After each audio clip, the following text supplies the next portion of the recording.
Hey everyone, Brandy Yvette here with Just Swallow the Pill. Welcome back. Welcome to my new home.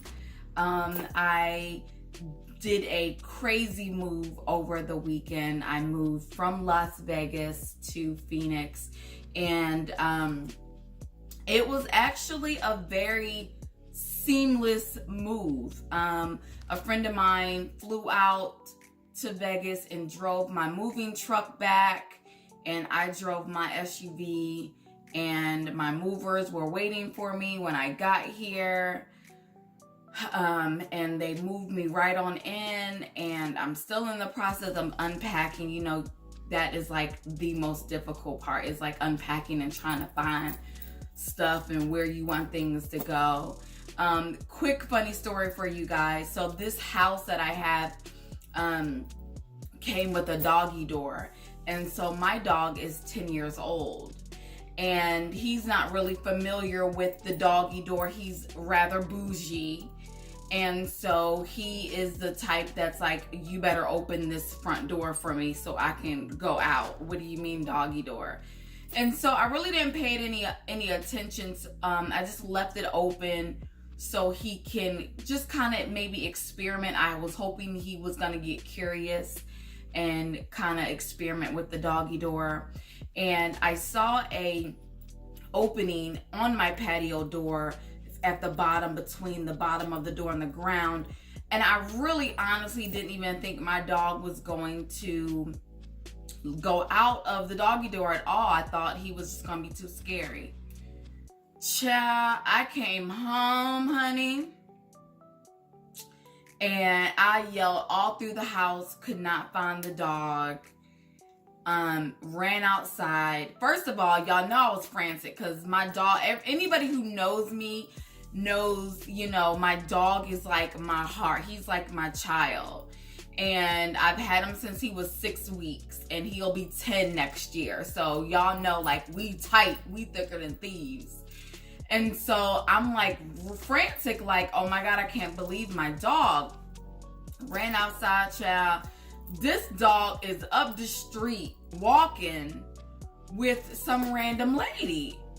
And so I'm like yelling for him to come back, and he comes back, and you know, he's all excited to see me. And the lady's like, oh, I didn't know this was your dog. You know, he was just chilling in my garage. And I'm like, you know what, Vega, out in these streets, we ain't even back in Phoenix for a whole 2 hours, and you out roaming the streets and stuff. So got my dog back, so very happy about that. So now I'm super cautious. The woman actually was nice enough to give me some bricks, so even if, you know, I did let him out, happened to do that, he's not gonna go anywhere. He can't lift those bricks. So I'm just thankful I got my dog back. So just a little funny story that happened as soon as I got here. So but everything is fine now. Everything is just working out. Everything is almost unpacked, and I am getting myself settled here. So just to let you guys know, next week will be the season finale of Just Swallow the Pill. I am going to take a little break to work on some more things for you guys. I have some wonderful ideas and some wonderful things coming your way for season number 2. But season number 1 is almost over, and season 1 will end next week. Okay, so just so you guys will know. Now, just to do a brief recap, so last week I talked about moving on, and I spoke with 2 of our viewers about how they moved on after their relationship ended.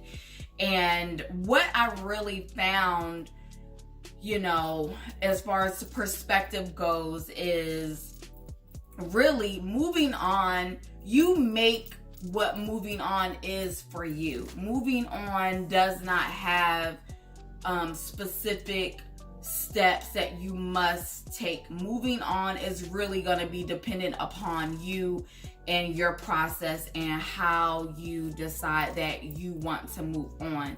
Now, of course, there are healthy ways to do so, And there are unhealthy ways to do so. But Just Swallow the Pill is all about the healthy ways. So, of course, you can choose the rebound method. As they say, the quickest way to get over someone is to get up under somebody. And, you can do that too. But just know at the end of the day, you have to face yourself. You have to work on you, or you're going to take that next, you're going to take that baggage into that next relationship. And so the goal here and with Just Swallow the Pill is to avoid you from taking that baggage to that next relationship, to help you through these breakups. So then once you get by yourself in your singleness, you can deal with yourself, deal with your baggage, deal with your demons, and heal properly, so you won't take that to the next person. Okay? So this week, I am going to be answering 2 viewer questions. Our first question is actually coming from Greenbelt, Maryland, all the way from the other side of the world. And thank you guys so much for tuning in. I have so many people from all areas reaching out to me and emailing me and telling me your stories. Thank you guys so much for trusting me with your stories and answering your questions. So the first question again is from Greenbelt, Maryland, and our viewer would like to know, what is your relationship with God like now? And do you still go to church? So no, I don't attend church. When I first moved to Phoenix after my divorce, I did attend a church called Kingdom in the Valley, and I did join, okay? And I was a faithful advocate of church at that time. But I will say, I decided that church just really wasn't the route that I felt like I needed to take to build and strengthen my relationship with God.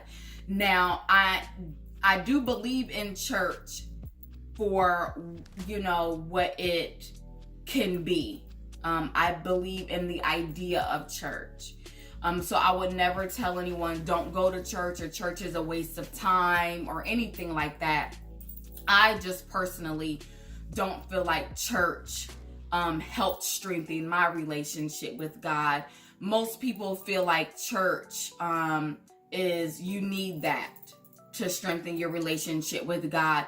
And I came to that conclusion because I realized that a lot of the work with God is not even done in church, it's done outside of church. Church is just, 2 hours once a week, or if you go to Bible study on Wednesdays, it's 3 hours a week, okay?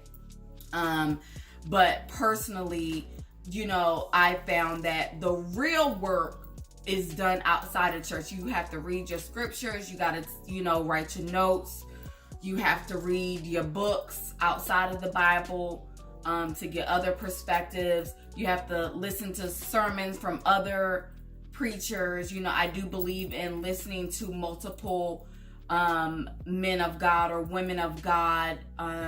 So with that said, I did so much of that outside of church, and I started to see the difference in my life from just doing the work that way, that I just felt like I did not really need to go to church. On top of the fact that right after I left my ex-husband, I did decide to go back to school and earn my bachelor's degree.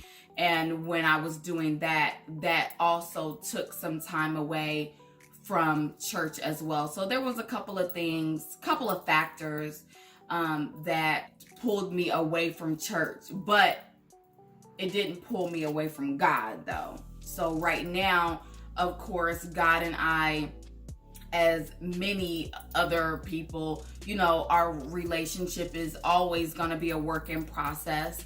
I love my God. I believe my God is always with me. I consult with God for 95% of the decisions that I make first. Okay. I do pray. I have a very strong prayer life. I listen to my spirits. I believe in the Holy Spirit. I believe that the Holy Spirit was here and before me and is guiding me along this way. And so I definitely do my best to pay attention and listen to the Holy Spirit, so that way I don't continue making some of the same mistakes that I have made in the past. Okay? So that is my relationship with God today. It's probably stronger than it has ever been in my life, and it gets stronger by the day. And again, that's a relationship you have to keep working on. It's, like any other relationship. You have to keep working on it. So I continuously work on my trust with him. I continuously work on being honest with him, even though he knows, but still you have to be honest with him so you can be honest with yourself. So, I continue to do things that work on my relationship with God to strengthen that relationship. Okay. So that is my relationship with God today. All right. So our next question from our second viewer is coming all the way from Atlanta, my hometown. I miss you guys in Atlanta. You guys that are watching, thank you guys for being so supportive to all my family and friends who are there. So this question again comes from Atlanta, Georgia. And the question is, are you in contact with your ex-husband now? And how do you feel about being friends with your ex? Good question. So my ex-husband and I, we don't have a relationship today. And we're not really in contact. We tried though. I tried to, about a year and a half after everything was kind of said and done, we had a very casual, communicative relationship, super casual. We didn't talk consistently, and if we did, it was very surface. Hey, how you doing? Hope you're doing well. Glad to see you're doing good. And that was it. He was following me on social media, and so I didn't care about, that aspect of things. But when I started my YouTube channel talking about my divorce, and started promoting on my social media platforms, he decided to unfollow me on the social media, which is perfectly fine. So with that said, no, there's really no contact between him and I. I don't think that it's necessary at this point in time. I hope he is so happy. I hope he is doing his life's work like I'm doing my life's work. And I wish him nothing but the best. And as I have said several times throughout this series, I really don't hate him at all. I have a lot of love for him. He really helped mold me into the person that I am today.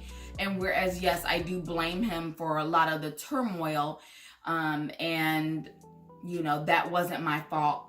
And I'm not going to take responsibility for those things. What I will do is take responsibility for my healing.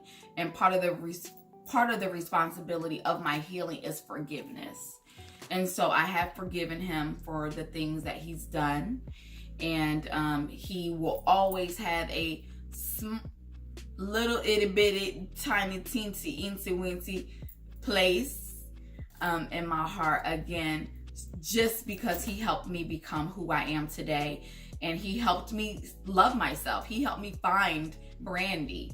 and he helped me love everything about me, and I can't hate him for that.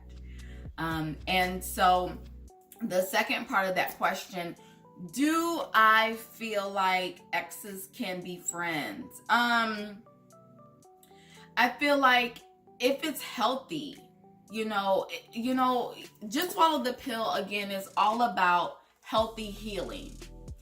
And if you and your ex have broken up and it's amicably, it's mutual, absolutely. If you feel like you can be friends and it's healthy, sure. But understand that most breakups are not mutual. Most breakups is one person not wanting to be with the other person, and the other person is not happy about it. And so with that said, no, in that case, that's not healthy. That's not healthy for anyone. Because the person who's trying to move on with their life because they don't want to be in the relationship anymore, that is a little difficult for them to move on, because they have this person still kind of hanging, pulling on their coattail, and then the person who is being broken up with, they need to start their healing process. They don't need to have the other person hanging around, leaving this false facade of hope. That's very dangerous, to leave that facade of hope lingering, knowing good and well you don't want to be with the other person. So I believe if it's mutual, absolutely. If you feel like you can be friends and everything is cool, perfect. By all means, do you. But if it's not a mutual breakup, I wouldn't do that first. I would work on myself, because both parties have work to do. So I would just focus on working on yourself, focusing on yourself more.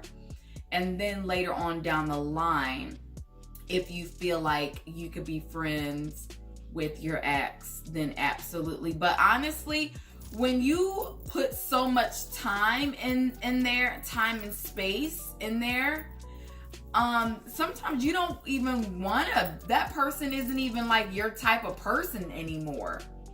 I know for me, he's not even my type of person. He's not anybody that I really care to have in my life. He's not anybody that, I don't need him in my life. He's not my type of person. And so, but that's because so much time has gone by, so much space has been put in there between him and I. And I've done so much life work on myself, and I have found my self-worth. I have found, again, this love for myself, that I won't allow myself to be subject to that type of psychological damage again. Because I don't know what headspace you're in. I don't know if you've really done your life work. People lie now. People will tell you they done their life work, and then next thing you know, they done fucked you up again. So I'm good on that. But again, if it's something that you feel like you can do, by all means do it. But I personally would not advise it if it's not a mutual breakup. Okay? So that is it for this week's episode of Just Swallow the Pill. So next week, again, I'm going to be answering more viewer questions. I'm going to go and pick out some questions over the next couple of days. I'm going to see what questions come in. And then I will be back with you guys next week. And again, next week is going to be our season 1 finale. We will come back with season 2. But anyway, if you have a question that you would like answered, you can email me at thedifficultpill@gmail.com. You guys know I love hearing from you. And don't forget to like, comment, and share. Just Swallow the Pill. And as always, y'all know, say it with me, your crown is not on your head, it is in your soul. Thank you guys so much for watching, and we will see you guys next week. You